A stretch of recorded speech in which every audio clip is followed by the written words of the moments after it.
ಅವ್ರ ತಂದೆ ಮೇಲೆ ಅಭಿಮಾನಕ್ಕೆ ಹೇಳ್ತಾ ಇದ್ದಾರೆ. ಹೈಕಮಾಂಡ್ ತೀರ್ಮಾನ ತಗೊಂತದ್ದು ಗೊತ್ತಿಲ್ಲ. ಹೈಕಮಾಂಡ್ ತೀರ್ಮಾನ ತಗೋಬೇಕು.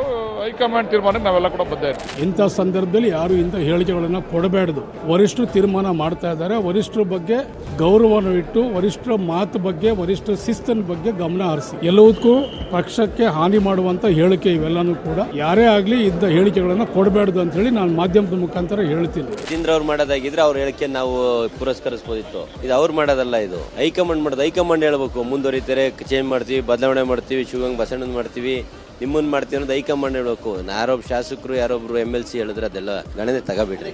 ಆ ಒಂದು ಹೇಳಿಕೆ ಅವಶ್ಯಕತೆ ಇರಲಿಲ್ಲ ಅಂತ ನನಗನ್ಸುತ್ತೆ.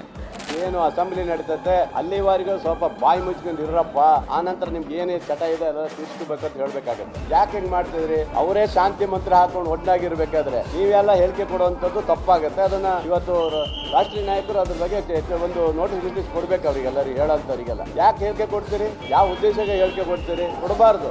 ಇದನ್ನ ಶಾಂತಿ ಮಂತ್ರದಲ್ಲಿರುವಂಥ ಒಂದು ಇದರಲ್ಲಿ ಇವತ್ತು ಅಸೆಂಬ್ಲಿ ನಡೆಯೋ ಸಂದರ್ಭದಲ್ಲಿ ಮತ್ತೇನಕ್ಕೆ ಇದು ಏನಾಗಿದೆ ಅಂದರೆ BJಪಿಯವರಿಗೆ ಮತ್ತೆ ತುಪ್ಪ ಹಾಕ್ದಂಗೆ ಆಯ್ತು. ಈಗ ಉರಿಯ ಬೆಂಕಿ ತುಪ್ಪ ಸುರಿದಂಗೆ ಆಗಿದೆ. ಅವ್ರಿಗೆ ಇದೇ ಒಂದು ಇದನ್ನು ಹೋಗ್ತಾ ಇದ್ದಾರೆ.